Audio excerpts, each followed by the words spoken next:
Bonjour à tous, je vous retrouve aujourd'hui pour une nouvelle vidéo bilan beauté. On va faire aujourd'hui le tag rétrospectif de l'année 2017. Ça fait la quatrième fois que je fais ce tag déjà et j'aime beaucoup vous donner en fait un petit peu mon bilan, mon avis sur les produits, sur les marques, etc. Qui se sont écoulés sur l'année. Et du coup voilà, j'avais envie de refaire ce tag. Donc il y a 21 questions, je vais y répondre tout de suite. Je mettrai comme d'habitude les questions dans la barre d'infos, comme ça si vous voulez y répondre sur votre chaîne, si vous avez une chaîne, ou en commentaire, il n'y aura pas de souci. Donc première question, quelle est la marque qui t'a ruiné cette année? Alors, j'ai pas une marque que j'en ai vraiment plus acheté que d'autres, mais j'ai quand même décidé de mettre la marque Anastasia Beverly Hills, donc notamment avec la palette Modern Renaissance. Donc j'ai acheté 2 palettes Anastasia et j'ai également acheté plusieurs rouges à lèvres liquide mat. Donc j'ai décidé de vous parler de cette marque là parce que je savais pas trop quoi vous parler en fait.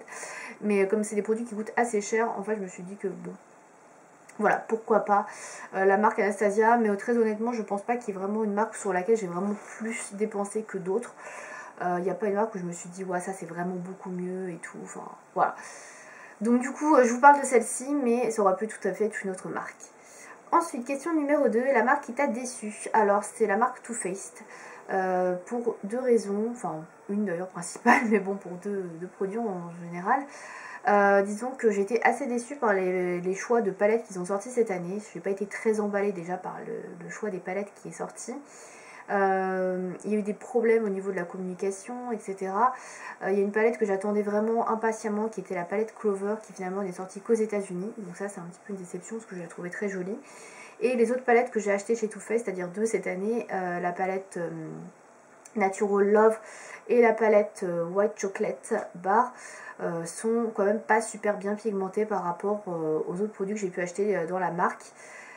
Pour moi on est quand même sur une pigmentation qui est assez proche des palettes de Noël qui sont pour moi de qualité très médiocre. Donc elles sont quand même un peu mieux heureusement, mais voilà, je trouve que c'est pas terrible et du coup j'étais vraiment déçue. Et pareil pour les collections qui sont sorties pour les fêtes de fin d'année, je trouve que c'est encore du vu, du revu, etc. J'ai l'impression de voir toujours les mêmes palettes, les mêmes produits, sauf que les packagings sont différents en fait. Donc voilà, j'avoue j'étais assez déçue par ça de la part de Too Faced. Voilà. Question numéro 3, un produit que tu regrettes d'avoir acheté et que tu as refourgué. Alors moi je refourgue pas comme ça mes produits, à part si vraiment je déteste. Donc c'est la palette Tarte Rainforest of the Sea. Alors je vais vous la montrer brièvement, mais je pense que vous la connaissez très bien, puisque j'en ai déjà parlé plusieurs fois, notamment dans le précédent tag. Donc c'est cette palette là qui est assez jolie, enfin même très jolie, hein, pour le packaging il n'y a rien à dire. Même pour les couleurs, etc. La composition est très belle. Mais je suis super déçue de l'avoir acheté. Parce que tout simplement, je la trouve pas pigmentée. Donc voilà, je l'ai payé assez cher. Je l'ai fait venir des États-Unis. Comme vous le savez, Tarte n'est pas distribué en France. Et voilà, c'est un produit que je regrette d'avoir acheté. Tout simplement, voilà, je m'en sers pas. Donc voilà. Question numéro 4, un produit qui t'a donné faim. Alors c'est toujours à peu près la même chose, tous les ans je vous sors à peu près les mêmes trucs, mais malheureusement je connais pas trop de produits qui je trouve gourmands, qui me donnent envie de manger. Donc c'est la palette White Chocolate Bar de Too Faced, qui sont très bons chocolat. C'est le seul produit chocolat que j'ai acheté cette année, donc elle est comme ceci, donc forcément elle est très bon chocolat. Ça pour l'odeur il n'y a aucun problème, hein. Elle est top, mais bon. On parle pas que de l'odeur évidemment. Donc voilà, c'est encore les gammes de produits chocolate de chez Too Faced que j'ai absolument adoré. Voilà, c'est des produits délicieux. Ensuite, question numéro 5. Un produit que YouTube t'a fait acheter qui en fait n'est pas si génial que ça. Alors c'est la même chose que pour la question 3, produit que je regrette d'avoir acheté, c'est toujours la palette Tarte en fait, j'ai pas trouvé d'autre chose. Pardon, je vous la montre à l'envers, désolée. Donc voilà, toujours la palette Rainforest of the Sea. Il n'y a pas vraiment d'autres choses sur lesquelles j'ai vraiment été déçue et que je trouve pas si génial. En fait, la palette Tarte, comme je reviens encore dessus, oui, je pense que vous allez bien m'entendre parler. J'en ai vu, j'en ai lu pas mal de revues avant de l'acheter parce que je voulais pas faire une erreur, etc. Étant donné que c'est un produit qui coûtait cher. Et j'avais pas vu de mauvaises critiques comme ça, et c'est pour ça que je trouve que je sais pas comment les gens peuvent la trouver si bien, alors que moi je ne la trouve pas si bien. Voilà, je ne sais pas. Tout simplement. Question numéro 6. Un objet ou un produit qui ne te sert à rien. Alors, c'est pas un produit que j'ai spécialement, enfin j'en ai dans certaines palettes, mais je m'en sers pas du tout, et pour moi j'en vois vraiment pas l'utilité, c'est l'highlighter. Voilà, alors je sais qu'il y en a qui sont folles de l'highlighter, qui adorent l'highlighter, c'est leur produit favori. Pour ma part, j'en ai absolument pas l'utilité. J'ai essayé de m'en servir, j'ai essayé d'en appliquer plusieurs fois ceux que j'ai dans différentes palettes et je vois absolument aucun aspect, aucun changement sur ma peau. Pour moi, c'est comme si j'avais rien. Ou alors c'est comme si j'avais un espèce de truc de barre brillante mais qui est pas spécialement jolie. Enfin, pour moi, ça n'apporte rien, ça ne m'apporte rien, je ne trouve pas ça beau.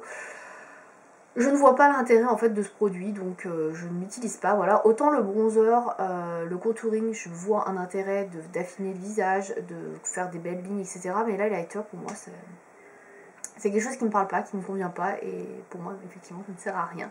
Donc il y en a beaucoup qui sont fans d'highlighter. D'ailleurs, vous allez sûrement me jeter des pierres en entendant ça, mais non, moi, j'apprécie pas du tout. Voilà, c'est pas mon truc, mais vraiment pas.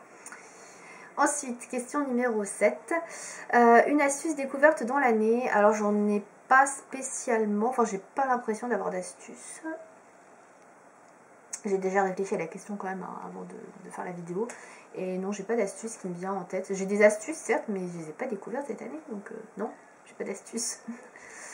Question numéro 8. La youtubeuse ou le youtubeur avec qui tu as le plus copiné ou échangé? Alors ça change pas des années précédentes, comme d'habitude moi je fais ma petite vie entre guillemets, une petite vidéo de mon côté et je suis pas spécialement en interaction avec les autres youtubeurs ou youtubeuses. Je suis en interaction avec certains abonnés ou des personnes qui m'écrivent des commentaires, il n'y a aucun souci, mais je vais pas contacter les youtubeurs ou les youtubeuses pour discuter spécialement avec eux. Voilà, je regarde des vidéos, je fais des vidéos, mais je suis pas spécialement dans l'interaction, on va dire. Voilà. Question numéro 9, la vidéo qui t'a le plus plu. Alors l'année dernière, il me semble que j'avais déjà dit la même chose, mais quand je regarde cette année, il y a deux types de vidéos en fait. Mais le type de vidéo vraiment en rapport avec la beauté, c'est les vidéos swatch. Ça, j'adore regarder ça, donc les vidéos swatch de rouge à lèvres liquide mat. Par exemple, les swatchs des derniers Kat Von D, les swatchs des vernis. Oui, si, les swatchs de vernis, j'aime beaucoup aussi. Je vous dis ça, mais c'est vrai, j'aime beaucoup aussi les vidéos swatch de vernis. C'est super pratique et utile pour savoir si vous allez acheter tel ou tel vernis. Non, j'aime beaucoup les vidéos swatch en général. C'est super utile, super pratique pour savoir ce que vous allez acheter. Donc, ouais, je vous avoue que ça, j'aime particulièrement. Et sinon, genre de vidéos que j'aime bien regarder aussi, de plus en plus, sont les vidéos vlogs. Donc, j'en ai regardé quand même pas mal cette année. Et voilà, j'avoue que les vlogs, je regarde de plus en plus. Donc, voilà. Question numéro, je ne sais même plus où j'en suis, 10. Une paire de chaussures qui t'a fait envie. Alors, il y en a deux paires de chaussures, mais il n'y en a qu'une que j'ai achetée, donc je ne vais pas vous parler que de celle-ci. C'est une paire de sneakers de la marque Timberland. Donc je voulais tester cette marque depuis longtemps parce que j'ai des gros problèmes de pieds, j'ai super mal aux pieds, etc. Je suis pas à l'aise dans n'importe quelle paire de chaussures que je mets. Et je cherchais une belle paire de chaussures, une bonne paire de chaussures qui puisse me durer assez longtemps. Et j'avais donc pensé à Timberland. Donc j'en ai trouvé une en solde, ce sont des sneakers noirs toutes simples, donc je vous les montre pas parce qu'elles sont très très classiques et basiques. Mais voilà, je suis très contente de les avoir trouvées et avoir pu les prendre. Donc je les avais pris pendant les soldes de cet été, voilà, et je les porte maintenant quasiment tout le temps. Voilà, donc elles sont très bien, elles sont assez confortables et j'ai pas de soucis avec elles, donc je suis très contente.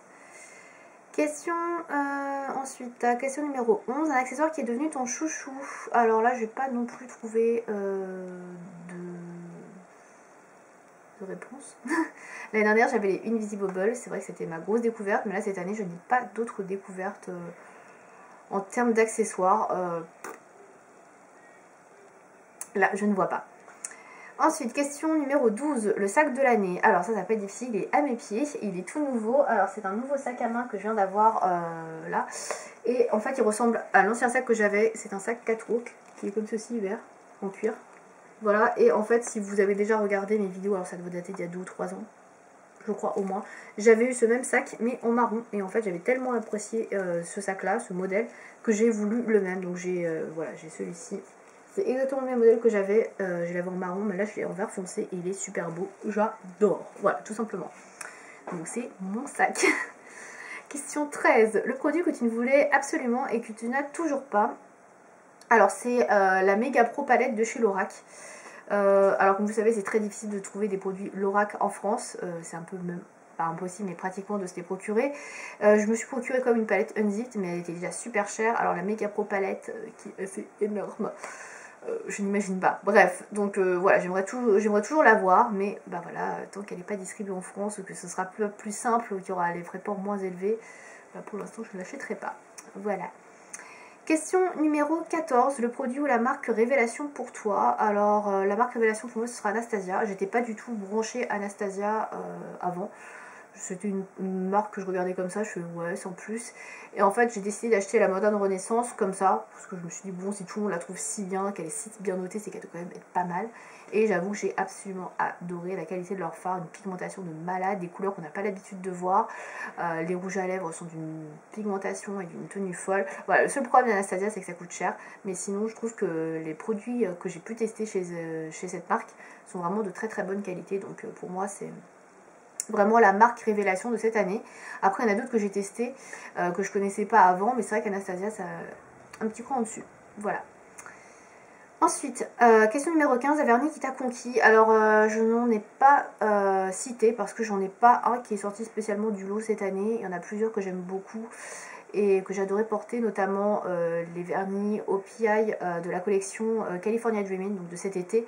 Il y a deux vernis métallisés, donc un espèce de gris granit et un espèce de, pas rose gold, mais un petit peu dans le même esprit. J'adore ces deux couleurs-là, ces deux couleurs-là j'ai beaucoup apprécié. Et il y a une autre vernis également qui est sortie dans la collection Iceland que je trouve magnifique aussi. Mais du coup ça fait 3-4 vernis et je décide de pas vous les montrer parce que sinon ça fait beaucoup trop de trucs. Mais ouais je dirais plutôt dans les vernis OPI du coup. Et ces 2-3 teintes qui sont vraiment superbes. Question numéro 16, le produit ou l'objet dont on a trop parlé.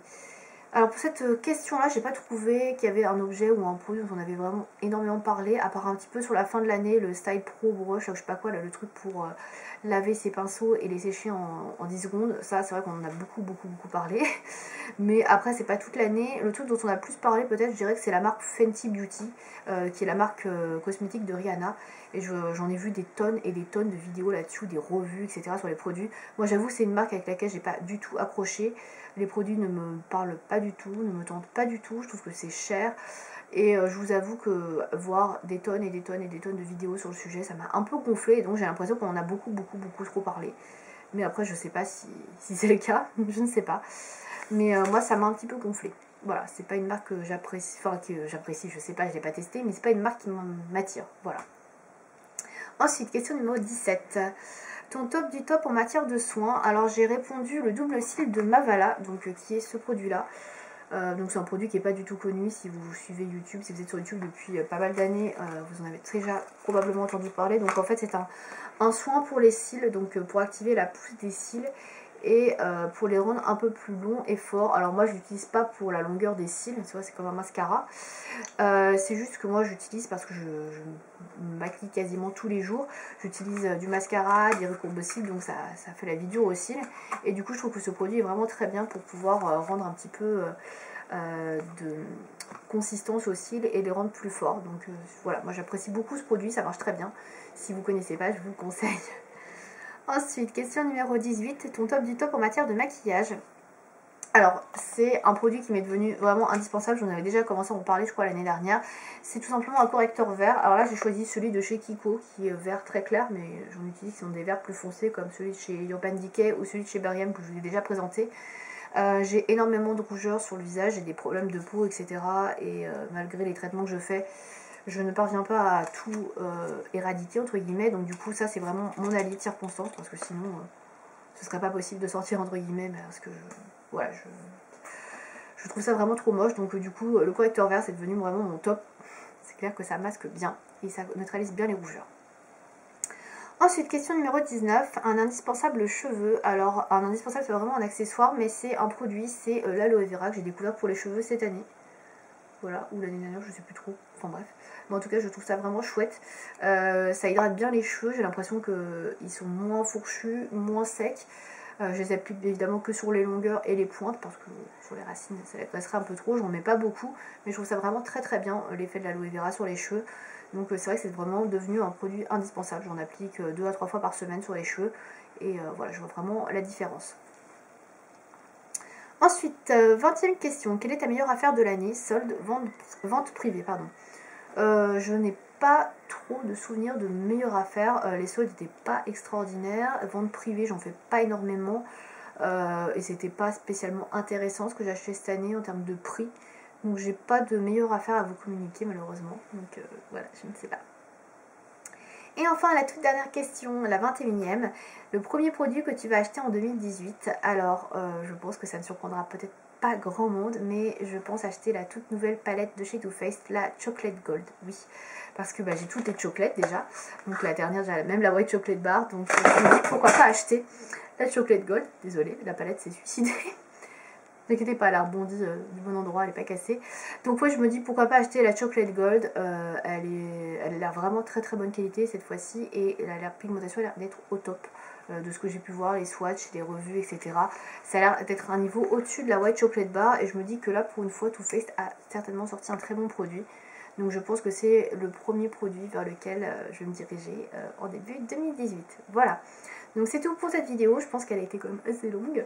Donc si vous voulez la faire, n'hésitez pas à me mettre vos réponses dans les commentaires ou mettre le lien vers votre vidéo. Voilà, j'espère que ça vous aura plu. En tout cas, j'aime toujours autant faire un bilan et partager mes découvertes et produits que j'ai moins aimés de l'année en cours. Voilà, donc je vous dis à bientôt pour une prochaine vidéo. Salut!